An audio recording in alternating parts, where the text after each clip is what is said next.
নমস্কার বন্ধুরা, প্রেরণা বাংলা মোটিভেশন চ্যানেলের আজকের পর্বে সবাইকে আমন্ত্রণ। আমরা প্রত্যেকেই চাই জীবনে শান্তিতে থাকতে। আপনার জীবনেও শান্তি থাকবে, তার রয়েছে মাত্র 6টি উপায়। শান্তির খোঁজে আমরা সকলেই। অশান্তি যেন একটি দামাল ঘূর্ণিঝড়ের মতো আমাদের জীবনটাকে তছ নছ করে দেয়। পারিবারিক অশান্তি, সামাজিক অশান্তি, রাজনৈতিক অশান্তি, কর্মক্ষেত্রে অশান্তি। অশান্তি তো সবখানেই।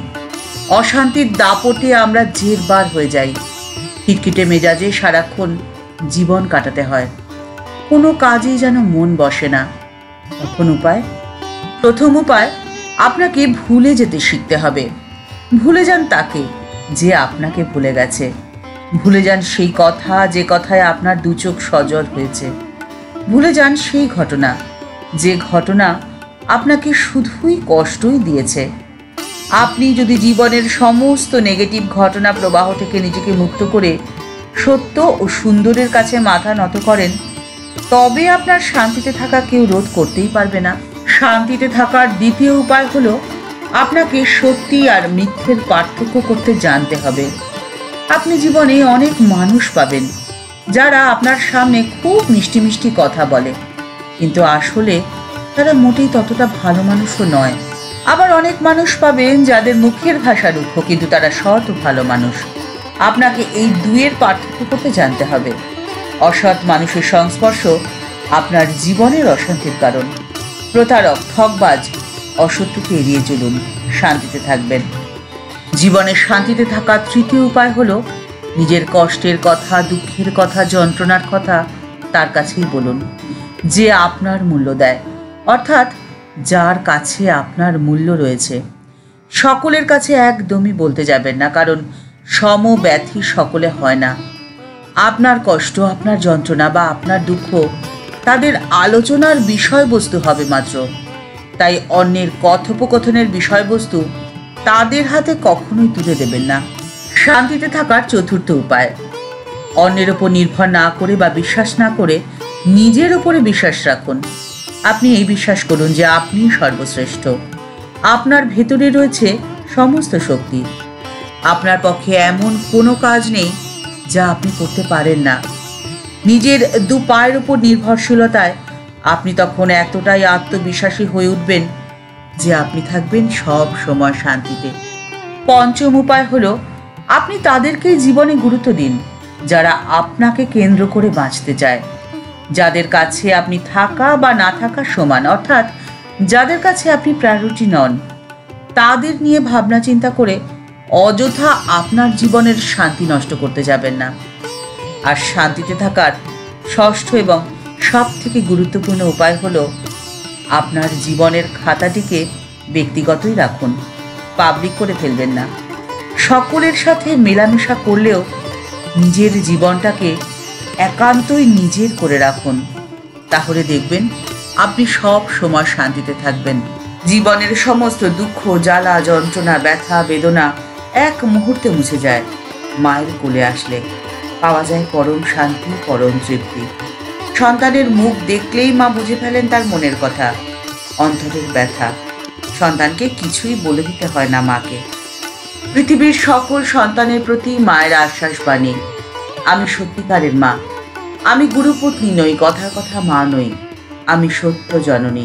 মা এ কথা শুধু মুখেই বলেননি, তিনি সন্তানের মুখ দেখলেই সব বুঝতে পারেন।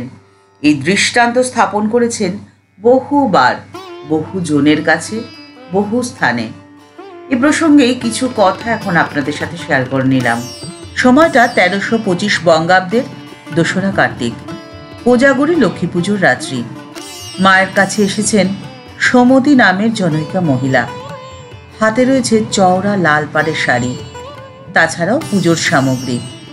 মায়ের কাছে এসে তিনি চুপ করে একটি কোনায় বসে রয়েছেন। চওড়া লাল পেড়ে শাড়ি এনেছেন মায়ের জন্য, কিন্তু সংকোচে মাকে কিছুই বলতেও পারছেন না। তিনি চুপ করে এক কোনায় বসে রয়েছেন। মনের মধ্যে তার অশান্তি যে মাকে তিনি কি করে বলবেন তিনি কেন এই চওড়া লাল পেড়ে শাড়িটি এনেছেন। কিছুক্ষণ পরে মা তার দিকে তাকিয়ে বললেন, কি গো, শাড়িটি দাও, পরতে হবে তো। জগদম্বাই তো তোমাকে স্বপ্ন দিয়েছেন নাকি? সুমতি তখন চমকে মায়ের দিকে তাকালেন। কি করে মা তার মনের কথাটি বুঝে ফেলেছেন? তিনি মনে মনে সে কথাটি ভাবছেন, কারণ তিনি যে স্বপ্ন দেখেছিলেন শ্রী শ্রী মাকে লাল পেড়ে শাড়ি দিয়ে চণ্ডী রূপে পুজো করছেন। উপস্থিত ভক্তবৃন্দ চমকে মায়ের দিকে তাকাতে না তাকাতেই মায়ের আরেকটি কথায় সকলে বিস্মিত হয়ে উঠলেন। সেই সময় মায়ের পায়ে 4টি পয়সা নিবেদন করে প্রণামরত একজন মহিলার দিকে তাকিয়ে মা বললেন, আহা, ওর যে বড় দুঃখ, ও যে বড্ড গরিব, বড় অশান্ত হয়ে আছে ওর মনটি। যার দিকে তাকিয়ে কথাটি বললেন তিনি তার কিছুক্ষণ আগেই লক্ষ্মী পুজোর উপকরণ দিয়ে মায়ের শ্রীচরণ পুজো করে উঠেছেন। সেই মহিলার উদ্দেশ্যে মায়ের এমন কথা বলার কারণ কি হতে পারে? কিছুক্ষণ পরে জানা গেল ওই স্ত্রীলোকটির একমাত্র পুত্র বিয়ে পাশের পরে পাগল ও নিরুদ্দেশ হয়েছে, আর তার স্বামী পুত্র শোকে উন্মাদ প্রায় হয়ে চারিদিকে ছুটে বেড়াচ্ছে। মা ওই মহিলাকে সর্বান্তকরণে আশীর্বাদ করে কাছে টেনে নিলেন। মায়ের আশ্রয় লাভে তার চোখে মুখে তখন শান্তির পরশ পরিষ্কার লক্ষ্য করা যাচ্ছে। আপনার যে কোনো সমস্যায়, যে কোনো ব্যথায়, যে কোনো দুঃখে আপনি মায়ের শরণাপন্ন হন, দেখবেন মার কাছে গেলে আপনি পাবেন পরম শান্তি, পরম তৃপ্তি। জননীং শারদাং দেবীং রামকৃষ্ণ জগদ্গুরুং পাদপদ্মে ত্বয় স্মিত্বা প্রণমামি মুহুর্মুহুঃ। ঠাকুর মা ও স্বামীজির চরণে প্রণাম জানিয়ে আজকের পর্ব এখানে শেষ করছি। দেখা হচ্ছে পরের পর্বে। ভিডিওটি যদি ভালো লেগে থাকে তাহলে তা শেয়ার করার অনুরোধ করছি। আর আমাদের এই চ্যানেলটি ভালোবেসে যারা আমাদের পরিবারের সদস্য হয়ে গেছেন তাদের প্রত্যেকে জানাই ভালোবাসা, প্রণাম ও শ্রদ্ধা। আর যারা এখনও এই চ্যানেলটি সাবস্ক্রাইব করেননি তাদের কাছে বিনীত অনুরোধ রইল চ্যানেলটি সাবস্ক্রাইব করে বেল বাটনটা ক্লিক করে দিয়ে অল বাটনটিতে ক্লিক করে দেওয়ার জন্যে। তাহলে এই চ্যানেলে ভিডিও আপলোড হওয়ার সাথে সাথে আপনার কাছে নোটিফিকেশান চলে যাবে। সবাই ভালো থাকবেন, সুস্থ থাকবেন। নমস্কার।